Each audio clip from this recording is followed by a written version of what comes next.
सन्माननीय आपल्या सर्वांचे आजच्या या विजयाचे शिलेदार आणि खऱ्या अर्थानं जो निलेश्वर गावाची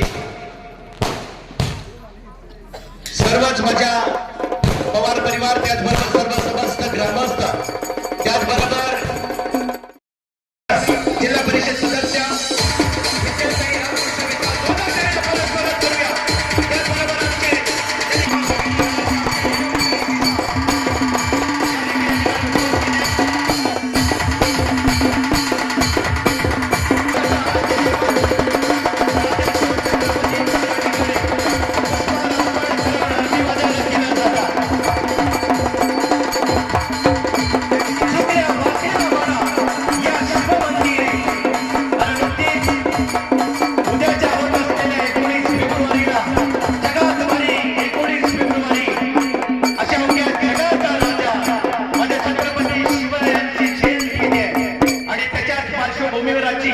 सभेच्या निमित्तानं राजा शिवछत्रपतींना या ठिकाणी नमन केलं जात आहे.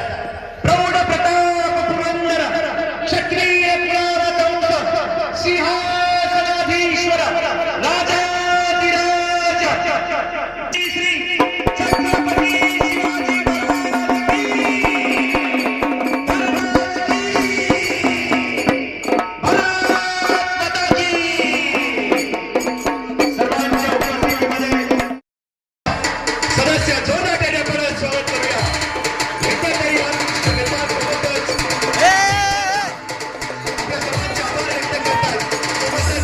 शिवाजी आपल्या सर्वांच्या या ठिकाणी आभार व्यक्त करतात.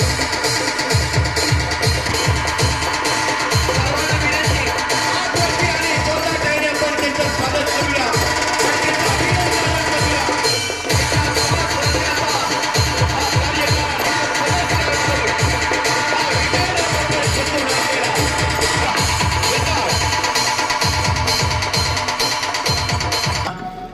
त्याचबरोबर शनी वाघमारे आपल्याला देखील विनंती, आपण स्टेजवर यावं.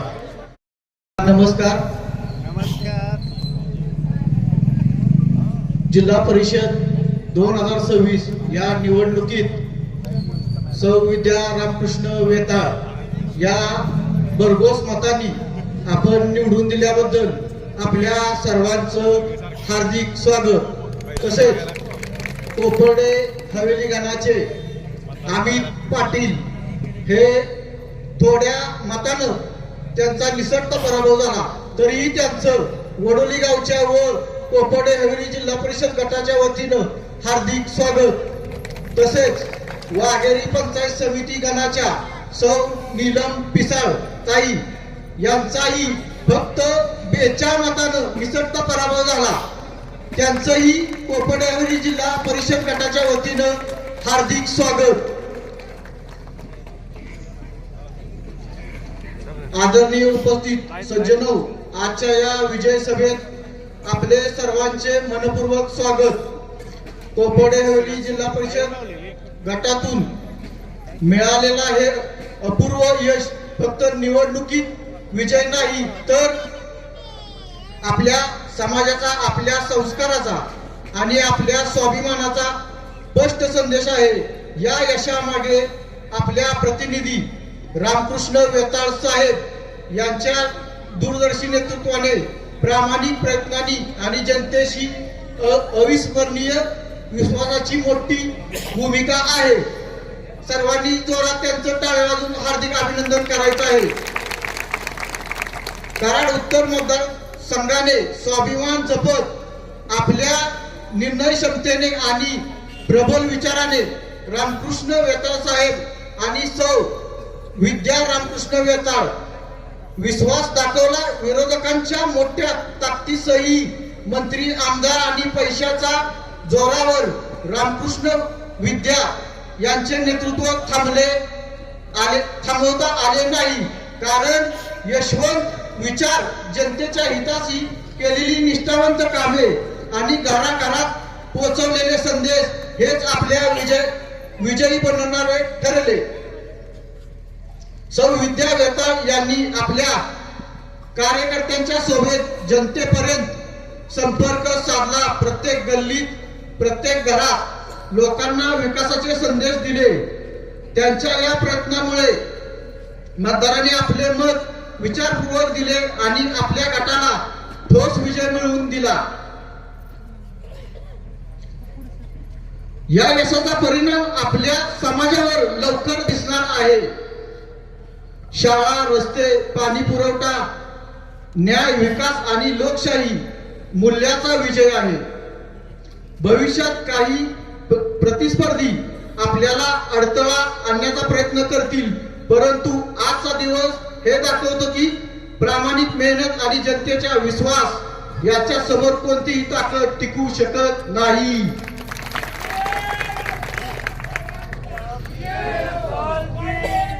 शेवटी मी सर्व उपस्थितांना मनपूर्वक आभार मानतो. प्रत्येक कार्यकर्ता, मित्र आणि नागरिक ज्याच्या मेहनतीमुळे आज आपण कोपर्डे हवेली जिल्हा परिषद गटातून मिळवलेला विजयाचा साकार केले त्याचे अभिनंदन करतो. आपण सर्वजण मिळून पुढील काळात रामकृष्ण वेताळ आणि सौ विद्या रामकृष्ण वेताळ यांना पूर्ण सहकार्य देऊ. कारण या विजयाचा आजच्या दिवसापुरता नाही तर आपल्या समाजाच्या भविष्यासाठी आणि प्रत्येक घरात स्वाभिमान राखण्यासाठी मिळवलेला एक उपक्रम आहे. मूर्ती या ठिकाणी दिले जाते. जोरदार टाळ्या पडत स्वागत करूया. या ठिकाणी त्यांचा भव्य नागरिक सत्कार आमच्या या रामकृष्ण वेताळ युवा मंच वडोली निळेश्वर या सर्व उपस्थितांच्या वतीने या ठिकाणी केला जातो.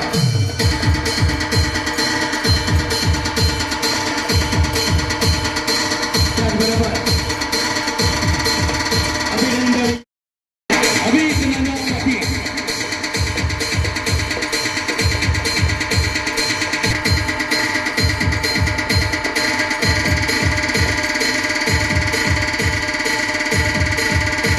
महिलांना येऊ द्या. भर त्यानंतर पवार यांच्या वतीने देखील सत्कार या ठिकाणी दयानंद पवार यांच्या वतीने या ठिकाणी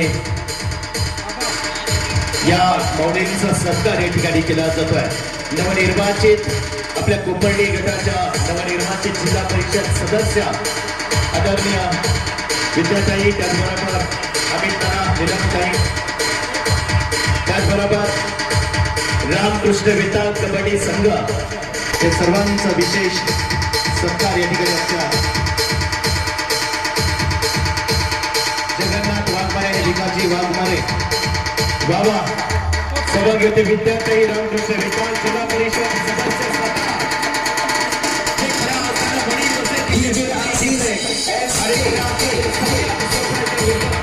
आपण या ठिकाणी चांगलं मांडलं. विकाजी वाघमारे आणि जगन्नाथ एक सत्कार कार्यक्रम मानाचा मुजरा. डॉक्टर बाबासाहेब आंबेडकरांना माझी मानवंदना. व्यासपीठावरील मान्यवर आणि इथे जमलेले तमाम माझे मतदार बंधू भगिनी, तुमच्या सर्वांची मी ऋणी आहे की या तुमच्या लाडक्या बहिणीला तुम्ही एवढ्या प्रचंड मताने विजयी करून दिलं आणि हे संविधानिक पद मला मिळवून दिलं.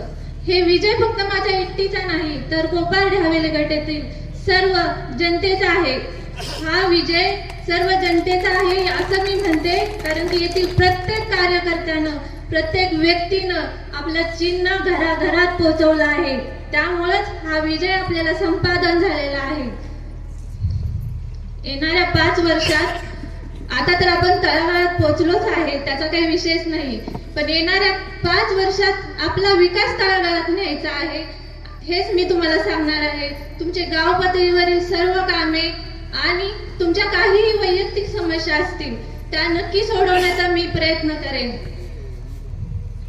येणाऱ्या विधानसभेच्या निवडणुकीसाठी मला तुमच्या सर्वांची गरज आहे.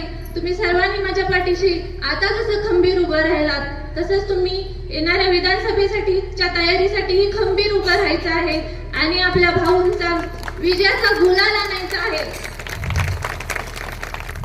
मी जसं म्हणलं होतं ना पहिल्या सभेत की विजयाचा गुलाल आपलाच येणार, खरं झालं ना? तसंच आता आमदारकीचा विजयाचा गुलाल भाऊंचाच येणार. हे आम्ही आमच्या विकास कामानं तर दाखवणारच, पण तुम्हीही दाखवून द्यायचं आहे सर्व जनतेला, कराड उत्तरला. एवढं बोलते आणि थांबते. जय हिंद, जय महाराष्ट्र. धन्यवाद. छत्रपती शिवरायांना मानाचं वंदन करतो. डॉक्टर बाबासाहेब आंबेडकरांना अभिवादन करतो. व्यासपीठावर सगळीच तोलामोलाची माणसं आहेत, परंतु या व्यासपीठाचे अध्यक्ष आणि व्यासपीठावरची सर्व मंडळी, प्रामुख्यानं माझ्यासारख्या सामान्य कार्यकर्त्यावरती विश्वास ठेवून ज्यांनी ज्यांनी या कराड उत्तर विधानसभा मतदारसंघामध्ये निवडणुका लढल्या ते असे सगळे माझे बिनेचे शिलेदार आणि व्यासपीठावरची सर्व मंडळी, व्यासपीठाच्या समोर उपस्थित असलेले कोपर्डे जिल्हा परिषद गटातले आसपासच्या परिसरातले सर्व ज्येष्ठ नागरिक, माता भगिनी, खास करून माझ्यावरती सातत्यानं प्रेम करणारे माझे युवक बांधव, मित्र आणि मगाशी 7:30 पासून जवळपास बसलेले माझ्यावरती सातत्यानं प्रेम करणारे माझे सगळे पत्रकार बांधव. अनेक वक्त्यांनी या आजची विजयाची सभा गाजवली.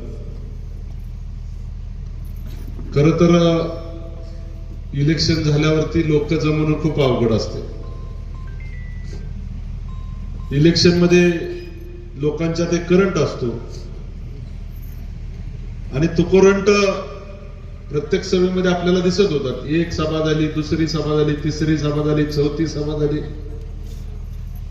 परत आपले सगळे जवळपास आभार दौरे सगळ्या गावातनी झाले. परंतु कार्यकर्त्यांची मागणी होती. या ठिकाणचे आमचे 2-4 कार्यकर्ते, 5-6 जणांचे मत होतं की भाऊ वडोलीत आपली सभा झाली नाही, आपली विजयाची सभा वडोलीत घ्या, म्हणून आपण ही विजयाची सभा या कोपर्डे जिल्हा परिषद गटाची घेतली. वडोली सारखं एक सातत्यानं प्रेम करणारं गाव म्हणून खऱ्या अर्थानं आपण इथं विजयाची सभा घेतली. अनेक वक्त्यांच्या मार्गदर्शनामधून झालेल्या इलेक्शनचा आपण उहापोह सगळ्यांनी केला. माझ्या सहित अनेक कार्यकर्त्यांच्यावरती अन्याय झालेला आपण इलेक्शनच्या काळामध्ये आपण सगळ्यांच्या समोर मांडला. आजही काही कार्यकर्त्यांनी झालेल्या परिस्थितीची उहापोह आज या ठिकाणी केली. परंतु मित्र, आपला विजय हा फक्त आपल्या जिल्हा परिषद गटापुरता मर्यादित न राहता, कराड उत्तर विधानसभा मतदारसंघापुरता न राहता, सातारा जिल्ह्यापुरता मर्यादित न राहता, या विजयाची चर्चा अखंड महाराष्ट्रभर झाली. आणि ही चर्चा करण्यामागे किंवा ही चर्चा घडवून आणण्यामध्ये तुमच्या सगळ्यांचं मोलाचं योगदान. 9 तारखेला निकाल लागला. त्या ठिकाणी अनेक कार्यकर्ते आपले पराभूत झाले. परंतु राजकारणामध्ये विजय कोणी मिळवला, पराजय कोणी मिळवला, त्याच्यापेक्षा लढला कोण ह्याला अनन्यसाधारण महत्व असतं. मी काय करणार आहे, मी कसली मदत करणार आहे याचा अजिबात न विचार करता या ठिकाणी मी अपक्ष म्हणून मी पुढे चाललोय. कुठली पार्टी नाही, पक्ष नाही, कुणी पाठीशी नाही, तरी पण साधारण कार्यकर्ते आपल्या प्रपंचाचा विचार न करता, आपल्या राजकीय करिअरचा विचार न करता अनेक कार्यकर्त्यांनी या ठिकाणी माझ्या शब्दाखातर अर्ज भरले आणि त्यांनी निवडणुका लढल्या. त्यामध्ये कोपडे जिल्हा परिषद गटामध्ये अनेक कार्यकर्त्यांना भेटण्याचा योग आला. मी गावोगाव गेलो, घरोघरी गेलो, आपले उमेदवार गेले. सातत्याने उरलेल्या 7-8 जिल्हा परिषद गटामध्ये प्रामुख्यानं इकडे सचिन नांगरे असेल किंवा त्याची खालची टीम असेल, पलीकडे तिकडे कुलदीप अण्णा, तिकडे सोमनाथ चव्हाण आणि काय कार्यकर्ते त्यांची टीम असेल, उमराज मध्ये अनेक वर्ष प्रामाणिकपणे काम करणारा ऍडव्होकेट महादेव साळुंके असेल, किंबहुना तिकडे नयन पैलवान आणि त्यांची टीम असेल, माझा सातत्यानं प्रेम करणारा बने असेल, किंबहुना कराड उत्तर मधल्या अनेक जिल्हा परिषद गटामध्ये अनेक कार्यकर्ते. मी काय मदत करणार, काय करणार हे माहिती नसताना सुद्धा भावांचा शब्द आहे म्हणजे आपण निवडणूक लढवायची आणि ती त्यांनी सामर्थ्यानं लढवली आणि लोकांना दाखवलं आम्ही बी कार्यकर्ते काही कुणाला कमी नाही. त्यामुळे त्यांचं सगळ्यांचं मनापासून धन्यवाद आपल्याला मानायचे. कोपडे जिल्हा परिषद गटाचा निकाल आला आणि त्या ठिकाणी आपल्या दोन्हीच्या दोन्ही उमेदवार खालचे पराभूत झाले. अनेक कार्यकर्ते उत्साहाने आले. इथले वैभवता, विक्रम होता, अनेक 2-3 कार्यकर्ते, सुहास होता. बा आपण गुलाल उधळायचा. मी त्यांना खवळलो, म्हटलं नाहीच जमणार. ज्यावेळेला माझा सामान्य कार्यकर्ता पराभूत होतो त्यावेळेला मी माझ्या अंगावरती गुलाल घेणार नाही असं मी सांगितलं. त्यावेळेला बऱ्याच कार्यकर्त्यांना वाटलं की भाऊ आम्हाला नाराज करतायत. अनेक लोकांची इच्छा होती, परंतु मी माझ्या विजयामध्ये आनंद व्यक्त करणारा कार्यकर्ता नाही, किंबहुना माझी बायको विजय झाली पण आनंद व्यक्त करणारा कार्यकर्ता नाही. मला या कराड उत्तर विधानसभा मतदारसंघातल्या सामान्य कार्यकर्त्याला विजय मिळाला पाहिजे, सामान्य कार्यकर्त्याला न्याय मिळाला पाहिजे. माझ्या सामान्य कार्यकर्त्यांना हा कराड उत्तर विधानसभा मतदारसंघातला गाडा हाकला पाहिजे. हा उदात्त भाव घेऊन काम करणारा कार्यकर्ता आहे. त्यामुळं अनेक कार्यकर्त्यांना नैराश्य किंवा नाराजी त्यावेळेला आपल्याला पत्करावी लागली. रात्री 9:30 वाजता काही लोक आली आणि माझ्या अंगावरती गुलाल टाकला. मला तो गुलाल घ्यावा लागला, परंतु माझं आजही मन सांगतंय की एवढ्या विजयानं आपण हुरळून जाऊन चालणार नाही. ही लढाई आपल्याला पुढं अजून मोठ्या तयारीने करायची आहे. निश्चितपणे तुम्ही या जिल्ह्यामध्ये सगळ्यात जास्त अपक्षाला उमेदवारांना मतं दिली. 1733 कमी मतं नाही. अनेक जिल्ह्यातल्या नेत्यांनी, महाराष्ट्रातल्या प्रमुख नेत्यांनी माझं अभिनंदन केलं की भाऊ काय नेते म्हणले, ये तो फाइटर है, फाइटर को कोई रुकवा नहीं सकता. असे नेते मला म्हणले. ही हिंमत कुणामुळे आली? ही समोर बसलेल्या तुमच्या सगळ्या कार्यकर्त्यांच्यामुळे माझ्यामध्ये हिंमत आली. विजय झाला. भविष्याच्या काळामध्ये आपल्याला चांगलं काम करायचं. अनेक कार्यकर्त्यांच्या मनामध्ये चिंता आहे. भाव काय निर्णय घेणार, भावांचं काय दिशा असणार, भाव कसं करणार, आपलं विकासाचं काय. मी विजयाच्या किंबहुना प्रचाराच्या सभेतनी सुद्धा तुम्हाला सांगितलं की विकासाची चिंता तुम्ही करू नका. विकास काय असतो हा सातारा जिल्ह्यामध्ये हा जिल्हा परिषद गट यशस्वी कसा करायचा असतो ते मी तुम्हाला दाखवतो. फक्त आपल्याला कराड तालुक्यातला कोपडे जिल्हा परिषद गटातलाच विकास करायचा नाही. आपलं मिशन आहे या कराड उत्तर विधानसभा मतदारसंघातल्या प्रत्येक गावामध्ये विकासाची गंगा गेली पाहिजे. प्रत्येक कार्यकर्त्याला काम मिळालं पाहिजे, प्रत्येक माता भगिनीला न्याय मिळाला पाहिजे, प्रत्येक माझ्या युवकाला न्याय मिळाला पाहिजे. म्हणून आपण काम करायचं आहे. काय कार्यकर्ते म्हणले की झडपी तो अभी झाकी है, झडपी झाकी है, विधानसभा अभी बाकी आहे. अनेक जण मला म्हटले इथं आले की प्रचाराला यांची धडपड 3ऱ्या नंबरची चाललेली आहे. आता 3ऱ्या नंबरला कोण गेलं तुम्ही पत्रकार बांधव बघा.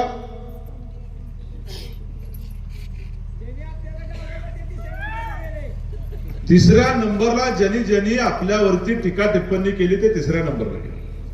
का हो?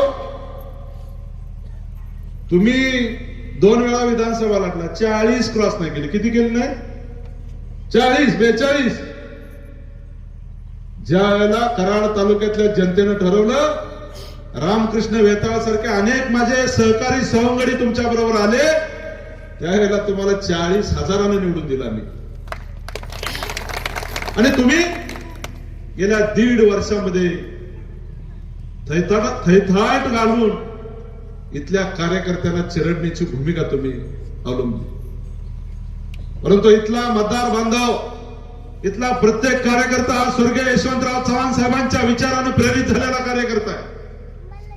स्वर्गीय यशवंतराव चव्हाण साहेबांचे विचार जपणारा कार्यकर्ता आहे. हिंदुत्ववादी विचाराला जपणारा कार्यकर्ता आहे. राष्ट्रप्रेम, देश, देव, धर्माला मानणारा कार्यकर्ता आहे.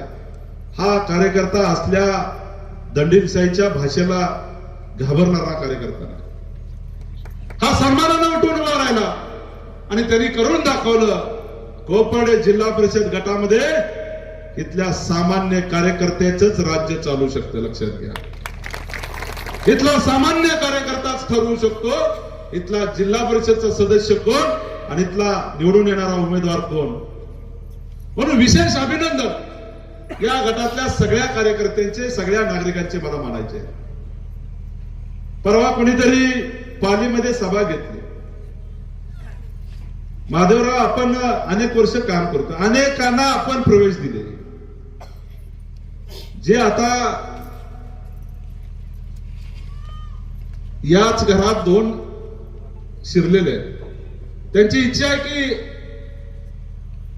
चांगल्या माणसाला चिमणीनं घरटं बांधलेलं आहे, पण त्या चिमणीच्या घरात काय शिरलंय मी आता काय सांगत नाही, तुम्ही लिहायला याची काय द्यायचं. घरटं आम्ही गेली 20 वर्षात बांधलं. त्यामध्ये अनेक कार्यकर्ते माझे इथं बसलेले. पैसा बघितलाय, काय बघितलं नाही. कधी कधी पेट्रोलला पैसे नसताना माझा जितेंद्र मोरे म्हणून कार्यकर्ता आहे, परवा त्याचा ऍक्सिडेंट झालाय. त्यानं सांगितलं, भाऊ मी विधानसभा झाल्यावर माझी म्हस ऐकली, कोंबड्या ऐकल्या. कार्यकर्ता भाजपचा कधीही कुणाला काय सांगत नाही. स्वतःच्या प्रपंचावर पाणी फिरवलं, पण जिद्दीनं पेटून उठला होता की या विधानसभेमध्ये भारतीय जनता पार्टीचा आमदार करा. अशा कार्यकर्त्यांनी ही पार्टी वाढवलेली आहे. हे कराड उत्तर मधलं हे घरटं बनवलेलं आहे. या घरट्यामध्ये काही मंडळी, परवाचे कोणाला तरी उमेदवारी इथं दिली पंचायत समिती. काय धंदे त्यांचे, सगळे काळे धंदे. मी कधी बोलायचं माझी मन सुद्धा होत नाही. काळे धंदे, रॉयल्ट्या बुडवायच्या, धूळधान करायची. माझ्यावर काहीतरी बोलत होते तिथं. आता मला बोलायची इच्छा नाही. कोणी बोललं असतं तर मी बोललो नसतो. मला वाटलं कोणीतरी सांगाल ते काय बोलले होते. काय केलं, या पश्चिमेला गेला की सगळे डोंगर खाल्ले, सगळे डोंगर खाल्ले. मी काय म्हणतोय की बाबा वैरी असावा डोंगराआड सुख्या असावा. पण तू काय बोलतोयस त्या सभेत, तू माझी काय का. मी ज्यावेळेला या माईकवर बोलेल, पत्रकारांच्या समोर बोलेल, तर त्यावेळेला तुम्हाला तोंड दाखवायला जागा मिळणार नाही. लक्षात घ्या. असं वाटतं का आम्ही सगळे बसलेले व्यासपीठावरचे समोर बसलेले आम्ही सुसंस्कृत कुटुंबातले कार्यकर्ते, आम्हाला आई वडिलांनी चांगली शिकवण दिलेली आहे. आम्हाला समाजातल्या चांगल्या घटकाला मदत करायची आम्हाला शिकवण आहे. परंतु कोणी जर काय बोलत असेल आणि आम्ही जर ते खपवून घ्यायचं म्हटलं तर अन्याय करणारापेक्षा अन्याय सहन करणारा खराब असतो, हे आपल्याला सांगितलंय जुन्या माणसांनी.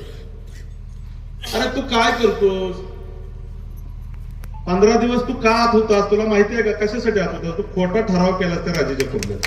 हा, तू हिंदू केसरी म्हणून फिरवतोस. अरे तू खोटा हिंदू केसरी, आजपर्यंत मी कधी बोललो नाही. कसला हिंदू केसरी, इथं किती बसलेले पैलवान उठवून दाखवू आले का. तू सगळं खोटं केलंस. कुणाच्या जेव्हा केलंस, कुणाच्या जेव्हा केलं. अरे हा फट्ट्या होता म्हणून तू आज पंचायत समितीला इथं आलास. अनेक कार्यकर्त्यांना काय सांगितलं, जाऊन भाऊंचं माझं काय नाही बरं का, भावना तुम्ही मत द्या. तू ज्याच्या घरात गेलास त्याला त्यावेळेला तुला भाऊचं नाव सांगितलं, हे भाऊच्या विरोधात काय बोलला तर आत येऊ नकोस. अनेक कार्यकर्त्यांना माझ्या फसवलं. याकूब फसवलं का नाही आपल्या कार्यकर्त्यांना? अशोकराव फसवलं का नाही? काय सांगितलं? भावाला मत द्या. भावांचं आमचं काय नाही. अरे तू ज्या पार्टीत गेलास तिथल्या उमेदवाराची तरी बाजू घेतली का? जो जिल्हा परिषद राहिला तेव्हा आमचाच कार्यकर्ता आहे, आम्ही आमच्या बरोबरच सवंगड आहे, त्याची सुद्धा तू बाजू सोडली. स्वतःच्या स्वार्थासाठी काय काय करा. तुमच्या सगळे काळे धंदे, पण माझ्या मनामध्ये कधी वाईट उच्छिष्टा नसते. मी कुणालाही काय बोलत नाही. तर तू इथं लोकांना फसवून आमचा हिंदुत्ववादी कार्यकर्त्याला तू हरवलंस म्हणून दंड थापडतोय. अरे तो हरलेला नाही. आता परत एकदा या रिंगणात बघू बरं तुझ्यात हिंमत असली तर. खरा जर तू पैलवान असेल तर उद्या राजीनामा दे. परत मी निलमला उभे करतो आणि हिंमत असेल तर निवडून दाखव. रामकृष्ण वेताळची तुझी गाठ आहे. लक्षात माय पुढे आला की काय बी बडबडायचं, काय कुणावर टिपक टिप्पणी करायची, चांगल्या लोकांना बदनाम करायचं. माझं चॅलेंज आहे, चॅलेंज. एक व्यक्तीला जर मला सांगितलं ह्या माणसानं लपंगी आणि लबाडी केल्या, मी उद्यापासून राजकारण सोडून मी सगळ्यांना सांगतोय. एक व्यक्ती म्हटली या कराड तालुक्यातली, कराड उत्तर मधली, की रामकृष्ण वेताळ लपंगी आणि लबाड आहे, उद्यापासून राजकारणाला संन्यास दिन फुली मारेल. लक्षात घ्या.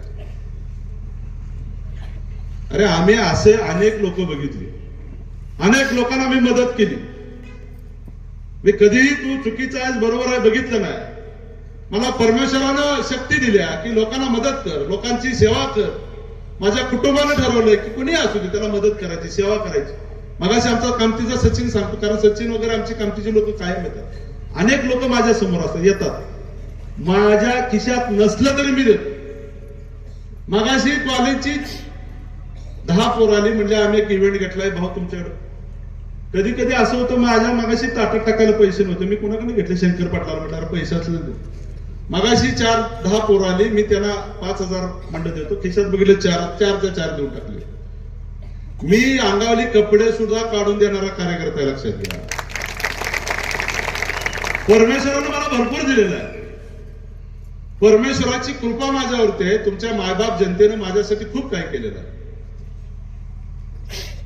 मग मी चुकीचं न करता एखादा माणूस शिंतोडे उडवतो ज्याची लायकी नाही, ज्याला मी माझ्या करगळीला धरून राजकारणात आणला. काही लोकांना फसवून तू मतं घेतलीस आणि तू पालीच्या सभेत जाऊन शिंतोडे उडवतोस, हे बरोबर नाही. चांगलं काम करा, चांगलं वागा, लोकांची सेवा करा, लोकांना न्याय द्या, लोकांच्या पुढं सन्मानानं वागा. तुमची ताकद लोकांच्या सेवेसाठी खर्च करा. तुमची ताकद लोकांच्या सेवेसाठी खर्च करा. लोकांचे गळे घोटण्यासाठी ताकद शक्ती वापरू नये. हे लोकशाहीने आपल्याला दिलेला अधिकार आहे. लोकशाहीमध्ये प्रत्येक कार्यकर्त्याला आपण मदत करायची असते, नागरिकाला प्रत्येक मदत करायची असते, प्रत्येक माता भगिनीला मदत करायची असते. म्हणून आपण सगळ्यांनी काम करायचं असतं.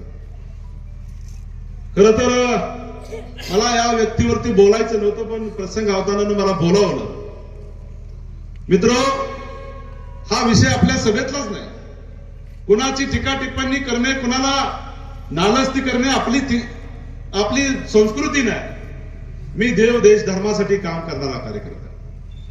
रस्ते झाले पाहिजे, गटर झालं पाहिजे, चांगलं पाणी मिळालं पाहिजे, लोकांच्या हाताला काम मिळालं पाहिजे, माझ्या माता भगिनीच्या हाताला काम मिळालं पाहिजे, युवकांच्या हाताला काम मिळालं पाहिजे, यासाठी सातत्यानं धडपडणारा कार्यकर्ता मी आहे. अनेक कार्यकर्त्यांना चिंता पडली असेल की इथं काय होणार आहे. तुम्हाला माहिती नाही, या राज्याच्या मुख्यमंत्र्याचा डायरेक्ट आशीर्वाद आपल्या मागे. लक्षात घ्या. या जिल्ह्यात कुणाचीच हिंमत नाही रामकृष्ण वेताळाचा वार वाढवायची. लक्षात घ्या. आपले नेते सक्षम आहेत आणि नेता ज्यावेळेला खंबीर आपल्या पाठीशी उभा असतो त्याला काही गोष्टीची चिंता करण्याची गरज नाही. विकास मगाशी दयाभाऊनी सांगितलं, दयाभाऊ तुम्हाला 8 दिवसात ते 10 दिवसात लक्ष्मी मंदिराच्या पुढचा सभामंडप मंजूर केला जातो.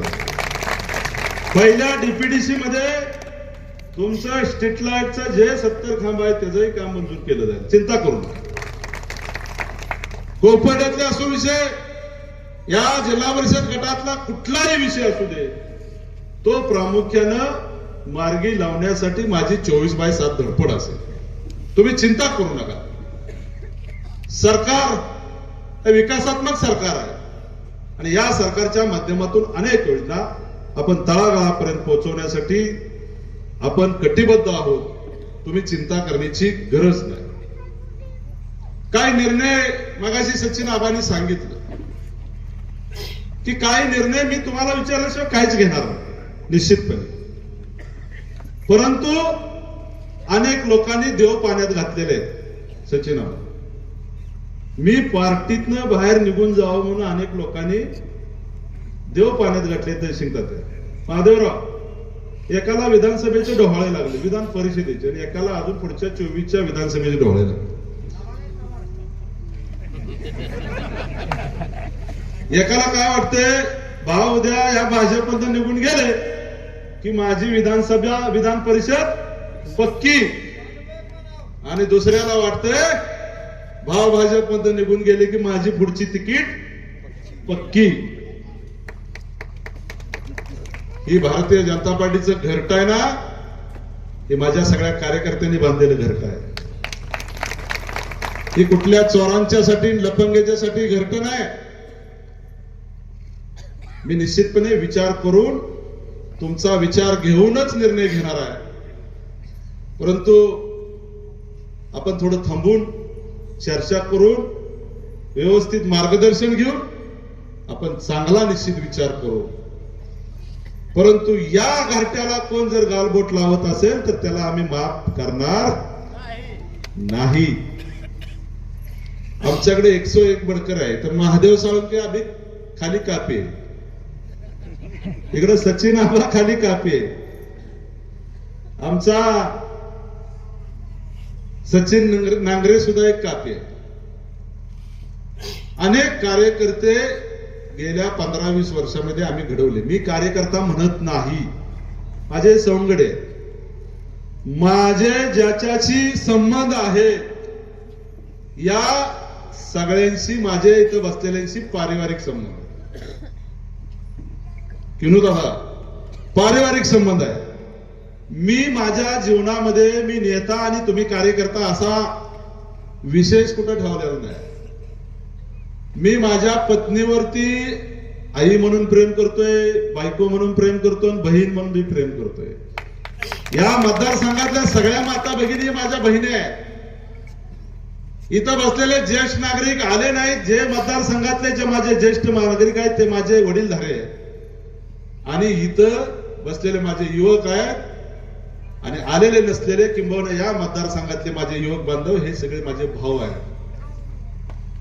मी कधीही नेता स्वतःला म्हणून घेत नाही, मी कधीही नेता म्हणून मिरवत नाही. मी कार्यकर्ता म्हणून काम करतो, आणि हे समोर बसलेला आणि हा कराड उत्तर मधला सगळा परिवार म्हणून मी सगळ्यांच्या बरोबर काम करतो. समाजातला सामान्य घटक कसा पुढे आला पाहिजे, सामान्य माणसाला कसा हाताला काम मिळालं पाहिजे. मगासपासून बघितलं अनेक वक्ते बोलले, कधी यांना न्याय मिळाला असता का? वेळ झाला, तुमची मी माफी मागतो, तुम्हाला 2 तास बसायला, थंडी आहे सगळं आहे. परंतु इथं जो एक एक कार्यकर्ता बनतो ना, हा भविष्याचा महाराष्ट्र आणि देश घडवणार आहे. भविष्याचा कराड उत्तर, स्वाभिमानी कराड उत्तर घडवणार आहे. त्या कार्यकर्त्याला बोलण्याची आपल्याला संधी दिली पाहिजे. मी किती बोललो, मी किती चांगला बोललो, त्याच्या पलीकडे जाऊन माझा सामान्य कार्यकर्ता काय बोलला, तो किती चांगला बोलला, याला महत्व आपण सगळ्यांनी दिलं पाहिजे. मित्रो, आज विकासाच्या बाबतीमध्ये आपण सगळेजण मिळून एकत्रित काम करू. तुम्ही मला फोन करा, तुम्ही व्हॉट्सअपवर मेसेज करा. काही शेतकऱ्यांचे विषय असतील, काय विद्यार्थ्यांच्या अडचणी असतील, इथं काहीतरी बसची अडचण आहे, एक 10 दिवसात तुम्हाला बस चालू करू. सुहासराव चिंता करू नका, 10 दिवसात वडोलीतनं बस चालू होईल. इथं शेतकऱ्यांचे अनेक प्रश्न आहे की शेतकऱ्यांना 24 तास लाईट पाहिजे, दिवसा लाईट पाहिजे. मी सांगितलंय 30 तारखेच्या 28 फेब्रुवारी किंवा 1-2 मार्च अगोदर इथं सगळ्या शेतकऱ्यांना दिवसा वीज मिळेल, त्यामध्ये शंका बाळगण्याची गरज नाही. हे सगळे विषय आपण मार्गी लावू, परंतु आजचा विजय इथंच सोडून उद्या कोणाच्या तरी आमिषाला बळी न पडता आपली जी घट्ट मूठ आहे, ही घट्ट मूठ, ही वज्रमूठ आपल्याला कुठेतरी पुढे चांगल्या दिशेने जाण्यासाठी एकत्रित ठेवली पाहिजे. आजच ग्रामपंचायतच्या निवडणुकाची घोषणा मला वाटतं विकास साहेब झालेली आहे. 2-2.5 महिन्यामध्ये ग्रामपंचायतच्या निवडणुका होणार आहेत. आपल्याला पुढची सगळी इलेक्शन ही स्वाभिमानी इलेक्शन आपल्याला लढायची आहे. कराड तालुक्यामध्ये परिवर्तन घडवायचं आहे आपल्याला. या तालुक्यातल्या प्रत्येक संस्थेमध्ये आपली चांगली माणसं गेली पाहिजे. ही विद्याताई वेता निवडून आली, आपली लढाई संपली नाही. आता लढाई खरी कार्यकर्त्यांची लढाई आहे. स्थानिक स्वराज्य संस्था, सहकारी संस्थांमध्ये प्रत्येक माझा कार्यकर्ता तिथे गेला पाहिजे, ती संस्था चांगली चालवली पाहिजे, ग्रामपंचायत चांगली चालवली पाहिजे. अनेक ठिकाणी काही चुकीचे धंदे चालू आहेत, ते चुकीचे धंदे बंद झाले पाहिजे. यासाठी आपण सगळ्यांनी काम करायचं आहे. पुढची जी काही काळ असेल त्या काळामध्ये ग्रामपंचायत आणि सोसायटीच्या निवडणुका हे वज्रमूठ धरून आपण सगळ्यांनी लढायचे आहेत. मगाशी अनेक कार्यकर्त्यांनी सांगितलं की 29ला आपण थांबायचं नाही. मी तुमच्या विचाराशी सहमत आहे आणि खरंच थांबायचं नाही. आपल्याला कशी लढायची, कुठं लढायची, कशी निवडणूक लढायची आपण त्या वेळेला ठरवू. परंतु 2029च्या विधानसभेमध्ये नो कॉम्प्रोमाइज. आता आपल्याला काय देऊ नाही देऊ, काय दिलं नाही दिलं तरी आपण खुश आहे. परंतु जसा आपण आता जिल्हा परिषदला जनतेच्या कोर्टामध्ये जाऊन आपण निकाल मिळवला, तसाच 2029ला सुद्धा आपण जनतेच्या समोर जायचं लक्षात घ्या. आणि त्यासाठी सगळ्या कार्यकर्त्यांनी तन मन धन अर्पित करून आपण सगळ्यांनी भविष्याच्या काळामध्ये आपण एकत्रितपणे राहू, पुढचा विकास एकत्रित करू. आणि जे स्वप्न यशवंतराव चव्हाण साहेबांचं अपुरं राहिले ना स्वप्न, ते स्वप्न आपण सगळ्यांनी पूर्ण करायचं आहे. या देशाचे पंतप्रधान, राज्याचे मुख्यमंत्री अतिशय सुंदर काम करतात. त्यांच्या विचारानं हा कराड उत्तर विधानसभा मतदारसंघ पुनर्बांधणी करण्यासाठी, या कराड उत्तर मधल्या अनेक समस्या सोडवण्यासाठी आपण सगळ्यांनी एक वज्रमुठ करून एकत्रितपणे आपण लढूया, एवढीच आपल्या सगळ्यांना विनंती करतो. आज या ठिकाणी जे माझे सवंगडे हरले असतील तरी माझ्या दृष्टीनं हरलेले नाही, तेही विजय माझ्या दृष्टीनं उमेदवार आहेत. त्यांनाही काही लागल ती मदत, जी लागल ती ताकद निश्चितपणे रामकृष्ण वेता 24/7 उभा करेल. ज्या ज्या कार्यकर्त्यांनी माझ्यासाठी अहोरात्र मेहनत घेतली, आपल्या उमेदवारांच्या निवडून आणण्यासाठी काम केलं, ज्यांनी आपला वेळ, पैसा, काम सगळं सोडून अनेक कार्यकर्त्यांनी या ठिकाणी आपल्या उमेदवारांना निवडून आणण्यासाठी वेळ दिला, त्यांचे सुद्धा शतशः मनापासून आभार व्यक्त करतो. आपण या कोपर्डे जिल्हा परिषद गटातल्या अनेक मतदार बंधू भगिनींनी जे आपले उमेदवार निवडून आले, विद्याताई वेता यांना तुम्ही निवडून दिलं, त्याबद्दल सगळ्यांचे आभार मानतो. खर तर ज्यावेळेला जिल्हा परिषदला तुम्ही निवडून जाताय त्यावेळेला तुम्ही या जिल्हा परिषद गटातल्या सगळ्या नागरिकांचे जिल्हा परिषद सदस्य आहात. इथून पुढच्या काळामध्ये आपण या जिल्हा परिषद गटातल्या सगळ्या नागरिकांची सेवा देण्यासाठी विद्याताई तुम्ही काम करावं. या जिल्हा परिषद गटामध्ये मन तन धन उतरून लोकांची सेवा करावी. जे पराजित उमेदवार झाले त्यांनी खचून न जाता निश्चितपणे पुढची लढाई तुमच्याच खांद्यावर असणार आहे. तुम्ही भविष्यामध्ये महादेवराव अजून चांगली लढाई लढायची आहे, त्यासाठी न खचता भाऊ तुमच्या पाठीशी आहे. निश्चितपणे आबा आम्ही तुमच्या सगळ्या पाठीशी आहेत. तुम्ही ही लढाई प्रामुख्याने लढावी अशी विनंती करतो. पुन्हा